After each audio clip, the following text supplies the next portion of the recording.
Hi guys, how are you? What's going on? I hope you are doing well and doing great. This is your professional garment technologist Suhail, and you are watching my channel Garment Industry Issues and Solutions by Suhail. दोस्तों, थोड़ी सी गैर हाजिरी के लिए माजरत। फिर से सिलसिले को वहीं से जोड़ते हैं जहां से हमने छोड़ा था। लास्ट हमारी डिस्कशन थी knitted garment accessories inspection and inventory management part 1। Part 1 में हमने 3 चीजें डिस्कस की थी। उन 3 चीजों के अंदर पहला पॉइंट था accessories approval including QAM, quality assurance manager को आपने अप्रूवल्स के साथ अंदर इन्वॉल्व करना है। इस पे मैंने डिटेल आपसे बात की थी। दूसरा पॉइंट था ऑलवेज मेड 4 एसेसरी कार्ड्स, इस पे डिटेल डिस्कशन की थी। तीसरा पॉइंट था keep inspection store and main store separate, इस पे भी सैर हासिल गुफ्तगू लास्ट वीडियो में कर चुका हूं। अब हम इसके सेकंड पार्ट की तरफ जा रहे हैं। सेम मौजू है और चौथा पॉइंट है first gate inspection approval from QAM for bulk accessories. Inspection approval QAM से लेने का मकसद ये है कि जो भी चीजें आपके पास इन हाउस हो रही होती हैं उसमें डिफरेंट टाइप के इश्यूज क्रिएट हो रहे होते हैं। उन इश्यूज को आपकी बल्क प्रोडक्शन में एंटर होने से बचाने के लिए इस सिस्टम को क्रिएट किया गया।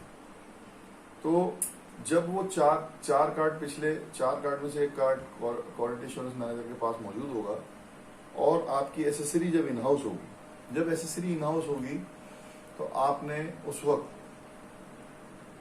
सबसे पहले उसको सेपरेट उसको इंस्पेक्शन का जो आपने स्टोर बनाया हुआ उसमें लेके जाएंगे।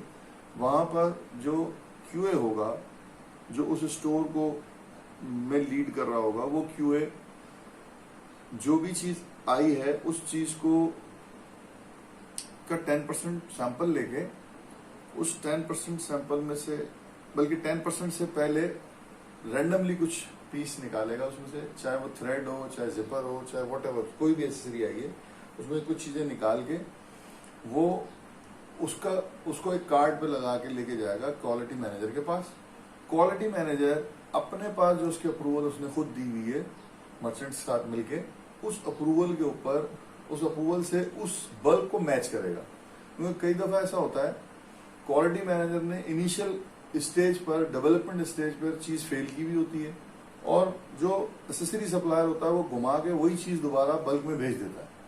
तो उसको पकड़ने के लिए, इसको काउंटर चेक करने के लिए और स्टैंडर्डाइज करने के लिए, एसेसरी सप्लायर्स को उस स्टैंडर्ड पे ले जाने के लिए, जिस स्टैंडर्ड पर इंटरनेशनल पैरामीटर्स के साथ वो मैच कर सकें, इस सिस्टम को लगाना जरूरी है। तो जब inspection QA, accessory inspection QA जो कि सेपरेट स्टोर है, इंस्पेक्शन स्टोर, वहां से एसेसरी लगा के और QA मैनेजर के पास लेके जाएगा कार्ड पे। QA मैनेजर उसको अपनी अप्रूवल के साथ मैच करेगा।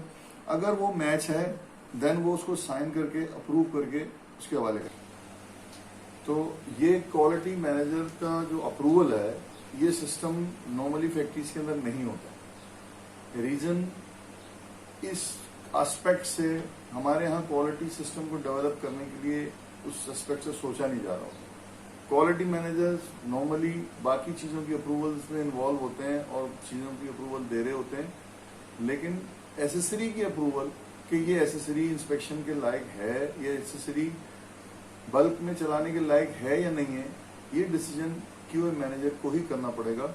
और इस सिस्टम को जब आप इंस्टॉल करेंगे तो आप एक सक्सेसफुल सिस्टम बना सकेंगे, एक फुल प्रूफ सिस्टम बना सकेंगे। आपकी कोई गलत एसेसरी आपके किसी भी कंसाइनमेंट की फेलियर का बायस कभी नहीं बनेगी, ना यहाँ बनेगी और ना वहां बनेगी, यानी इंस्पेक्शन शिपमेंट भेजने के बाद भी। तो इस चौथे पॉइंट को प्रोसेस का हिस्सा बनाए, QA मैनेजर इसका हिस्सा होगा। बल्क एसेसरी इंस्पेक्शन होने से पहले QA मैनेजर डिसाइड करेगा उस कार्ड की बुनियाद पर जो उसका QA लेके आएगा, उसको मैच करके स्टैंडर्ड के साथ वो साइन करके अप्रूव जब करेगा किसी भी चीज को साइन और अप्रूव अगर क्वालिटी मैनेजर करेगा तो ऑटोमेटिकली चीजें क्वालिटी वाइज स्टैंडर्डाइज होंगी। इसके बाद अगला प्रोसेस होगा जनाब 10% इंस्पेक्शन का। जब क्यूए मैनेजर अपनी अप्रूवल के साथ मैच करके कार्ड अप्रूव कर देगा कि हाँ भाई ये एसेसरी जो आई है ये अप्रूवल के साथ मैच है, अब आप इसकी 10% इंस्पेक्शन करो, तब वो क्यूए उसी सेपरेट स्टोर के अंदर जाके जो भी जितनी भी एसेसरी की क्वांटिटी उसके पास आई है, व्हाटएवर कोई भी चीज है, चाहे वो बटन है, चाहे वो रिविट है, चाहे वो जिपर है, चाहे वो थ्रेड है, व्हाटएवर जो भी चीज है, उसको वो वहां से जाके निकालेगा, 10% सिलेक्ट करेगा रेंडमली जैसे हम ऑडिट करते हैं, और उस 10% को मैच करेगा क्यूए मैनेजर के नए अप्रूवल के साथ। एक वो पिछला अप्रूवल था जो क्यूए मैनेजर ने दिया था मर्चेंडाइजर के साथ मिलके, वो डेवलपमेंट फेज में था, और ये प्रोडक्शन फेज में। वो उसको मैच करेगा और जब वो चीज मैच हो जाएगी तो वो उसका कोएड हो जाएगा, वो फिर स्टोर के अंदर इशू हो जाएगी। जहां पर छोटी फैक्ट्रीज हैं, जो बड़ी फैक्ट्रीज हैं उनका सिस्टम थोड़ा सा चेंज होगा, जो छोटी फैक्ट्रीज है उनका सिस्टम चेंज होगा। छोटी फैक्ट्रीज के अंदर क्यूए मैनेजर डायरेक्टली इन्वॉल्व होके और डायरेक्टली इन तमाम चीजों की अप्रूवल दे रहा होगा, जबकि जो कंपोजिट यूनिट है, बड़ी फैक्ट्रीज हैं, उनके अंदर जो सोइंग से रिलेटेड एसेसरीज होंगी उनके अप्रूवल सोइंग क्वालिटी मैनेजर देगा, और जो फिनिशिंग से रिलेटेड एसेसरीज होंगी उनकी अप्रूवल फिनिशिंग क्वालिटी मैनेजर देगा, ताकि अगर कोई चीज गलत आती है तो उसका जिम्मेदार उसी डिपार्टमेंट का, उसी कंसर्न डिपार्टमेंट का क्यूए मैनेजर होगा। उसके बाद आखिरी पॉइंट इस जिम्न में यह है कि for wash program must wash related accessory washed. जो भी वॉश रिलेटेड एसेसरीज हैं उनको वॉश करना जरूरी है। हमारे पास निटेड गारमेंट इंडस्ट्री के अंदर वॉशिंग प्रोग्राम्स कम होते हैं, लेकिन होते हैं, ऐसा नहीं है कि वॉशिंग प्रोग्राम है ही नहीं। टाई एंड डाई प्रोग्राम्स होते हैं, ओवर डाई प्रोग्राम्स होते हैं। जितने भी वॉश प्रोग्राम्स हैं, अगर उसके अंदर जो भी धागा इस्तेमाल हो रहा है उस धागे को उसी रेसिपी के साथ वॉश किया जाए, उसको धागे की तमाम सिलाइयां जो उसमें स्टाइलिंग में चली हुई है, फ्लैट लॉक है, ओवरलॉक है, व्हाटएवर, वो सिलाइयां उसके ऊपर सिलाई जाए, और वो सिलाइयां चला के कोरे फैब्रिक को उसी डाइंग प्रोसेस से गुजारा जाए जिसकी रिक्वायरमेंट है, जो कस्टमर की रिक्वायरमेंट है, और उसके बाद उसको चेक किया जाएगा कोई चीज कलर ब्लीड तो नहीं कर रही। जिपर है तो जिपर को उसके साथ लगाया जाए। कभी कभी जिपर के टीथ जो हैं वो ब्लीड कर जाते हैं, यानी केमिकल रिएक्शन हो जाता है, ब्लीड तो नहीं कह सकते उसको आप, केमिकल रिएक्शन हो जाता है, तो जिपर के जो टीथ हैं उनका मार्क जो है upper side of fly show होता है, वो बहुत ऑब्वियस होता है, बहुत बैड इंप्रेशन होता है उसका। जिपर है। इसी तरह से जितनी भी चीजें वॉशिंग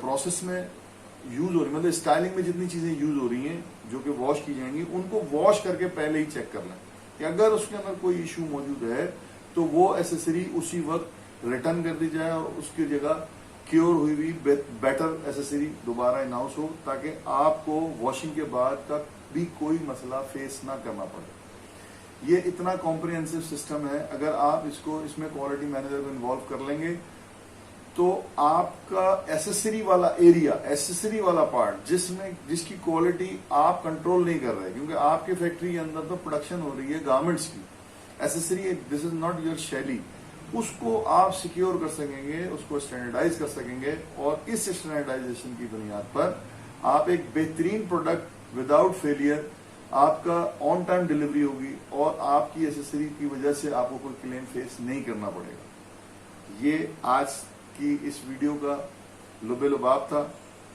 डिटेल के साथ मैंने डिस्कस कर लिया है।